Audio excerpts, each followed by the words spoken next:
Hey, what's up, guys? So I want to give my thoughts on Supergirl. Now, this movie came out. It's been a little over 2 months that this movie's come out. It debuted June 26, 2026.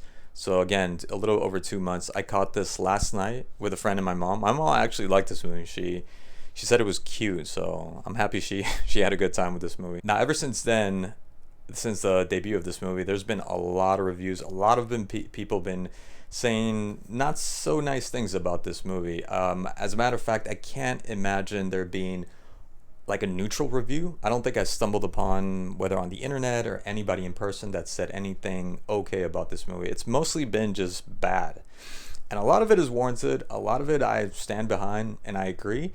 The one thing I don't agree with is that it is the worst comic book movie in recent times. I don't agree with that. Um, I think this movie suffers from some sort of ineptitude. I think it's underwhelming. At times, it's boring, but it's not completely boring. And it's just flat.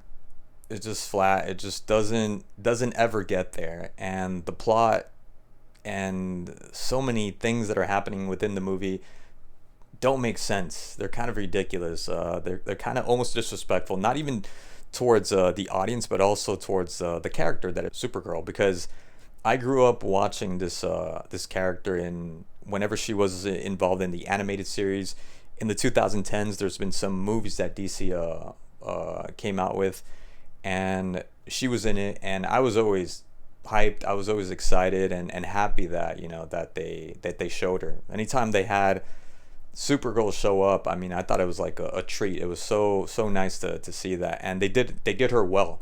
They did her really well. But when James Gunn took over the DC universe and he came out with last year's Superman, I had no hopes for anything, because the movie wasn't bad. Superman wasn't like trash or anything like that. I enjoyed it for what it was, just a movie, just to do something. But I completely forgot about that movie, and I'm not looking forward to what's coming up. Not really. And I'm sure he'll get something here and there. Maybe Clayface will be, the one redeeming part of this whole universe. I doubt it, though, honestly. With this coming out, last year coming out, I don't know what they're. I don't think it's gonna be that good. The trailer looks interesting. So I think what happened is that my expectations were so low that I didn't get to feel frustrated and angered, which I should be, because this was. I don't know what this was. This was very underwhelming as a film. And it was just like a copy paste off of Guardians of the Galaxy. I said when I reviewed the trailer that it was a one for one Guardians of the Galaxy, but a la DC, and it makes sense because you have James Gunn behind that. So I mean, he didn't direct it. This was directed by Craig Gillespie, but the influence is there. You can tell he had some sort of influence there, and it almost seems like a poor man's Guardians of the Galaxy. I mean, everything from the style, from Supergirl, just with the long overcoat and the headphones. She looks like Star-Lord, for crying out loud. It's like basically the same thing. And then Millie Alcock being casted, I didn't really like that. And I was going to give her a chance until I see the movie, and it never really landed where I was going to be able to accept her as Supergirl. I know there's a lot of like hateful comments on her looks, and I'm not here to continue that, but she just has this like kind of goofy face that just doesn't go well with the character. I just couldn't take her seriously. The acting also, I feel like she was just trying really hard. Maybe that part wasn't her fault. That was just like what they gave her.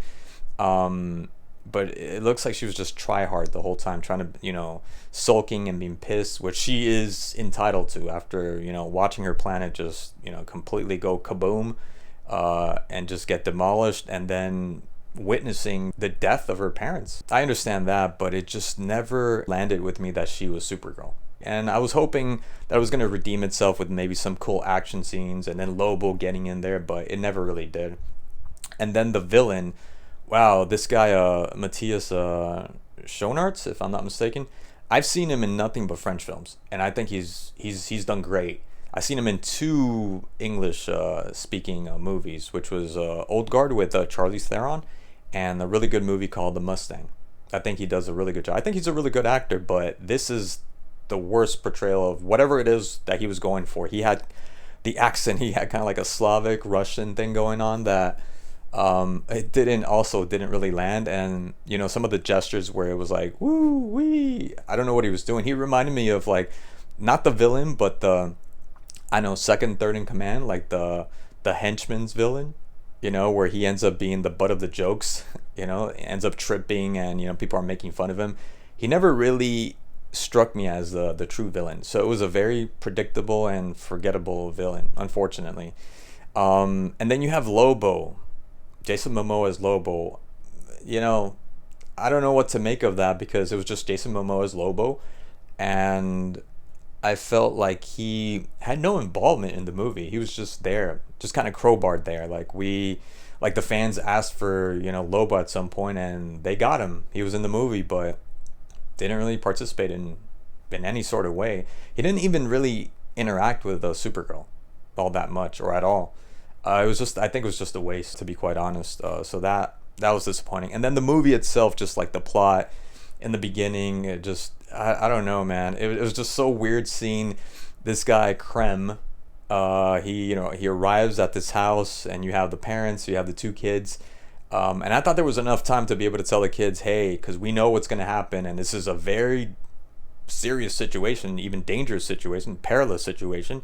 We gotta hide the kids, right? Especially the little girl, because the brigands were all about harvesting and capturing young girls so they can breed. It was like a sex trafficking thing that was going on. It was pretty funny. I don't know.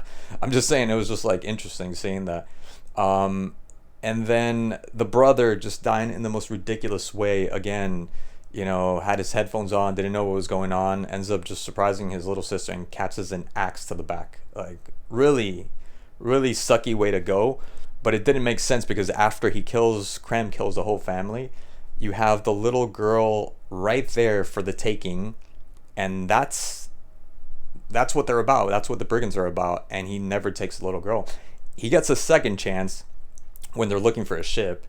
And what was funny was, like, I don't know, it seems like that landscape or that place that they're at, it would seem like she could find the brigands, because she goes and tries to recruit somebody to help her out so she can finish him off and get vengeance on this guy on behalf of her family.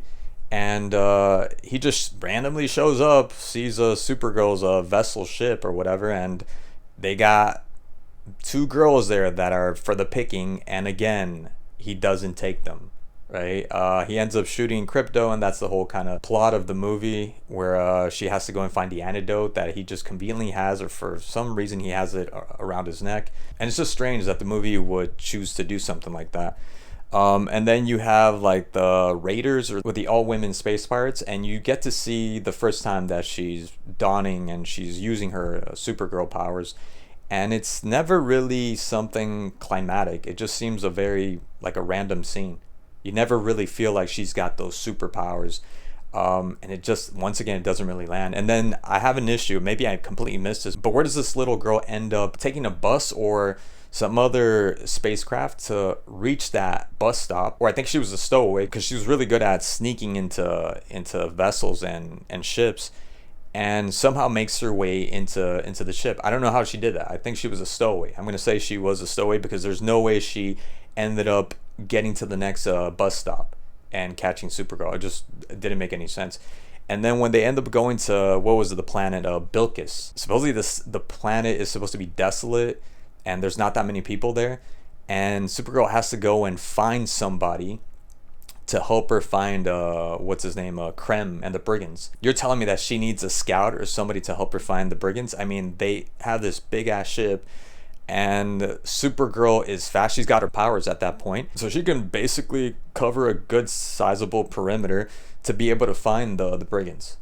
I thought that was so strange. Like, the brigands were hiding away or something, or very difficult to find. They're a whole tribe. They have a huge ship. This guy is not hiding. This guy is out in the open, and you have your powers to be able to find them.